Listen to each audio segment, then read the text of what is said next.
జగన్మోహన్ రెడ్డి ఉన్నప్పుడు కూడా ఇందే దారుణంగా రైతుల పరిస్థితి కొనసాగిందంటారా? కొనసాగేది ఏముంది, రైతు భరోసా బైతు భరోసా ఏ ఒకటి పడుతున్నాయిగా. ఇప్పుడు అవి లేవుగా, అవి కూడా లేవుగా. అది అంటే ఇప్పుడు జగన్మోహన్ రెడ్డి గారు ఉన్నప్పుడైతే రైతులకి పర్లేదంటారు ఒక రకంగా చూసుకుంటే. ఏదో రూపంగా వస్తున్నాయి. రైతు భరోసానో అమ్మఒడనో ఏదో ఒకటి పథకాల రూపంలో వచ్చాయి. ఇప్పుడు ఇవి కూడా మరి ఆయన ఇస్తానన్నాడు, ఇవ్వలేదుగా. అది ఇంకా సరే, ఆయన ఇచ్చే పథకాల గురించి పక్కన పెట్టుకున్నా కానీ అసలుకి ముందు రైతు నష్టపోకుండా అన్న ఉంటున్నాడు అసలుకి. నష్టపోకుండా ఏమైంది, పంటలే సరిగ్గా లేవు. కాలువలు వచ్చినాయిలే కానీ ఆ వడ్లే కొద్దిగా బండినాయి. కొంచెం అయితే ఇబ్బందిగానే అంతే, అవి పెట్టుబడులు కూడా వచ్చి రానట్టే. అది సూపర్ 6 చెప్పారు, 6 గ్యారెంటీలు చెప్పారు. నేను అధికారంలోకి వస్తే జగన్మోహన్ రెడ్డి గారి టైంలో ఒక్కళ్ళకి ఇచ్చే పథకాలు నేను ఎంతమంది అంటే అంతమందికి అన్నాడు.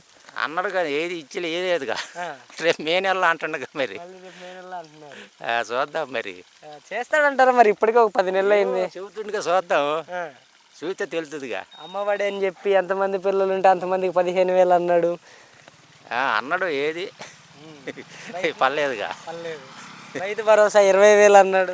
అయ్యి పర్లేదా, మోడీయే వేసిండు 2 సార్లు 2,000. వీళ్ళైతే వేయలేదు. దీనివల్ల అయితే ఇబ్బందిగానే ఉంది రైతులకి.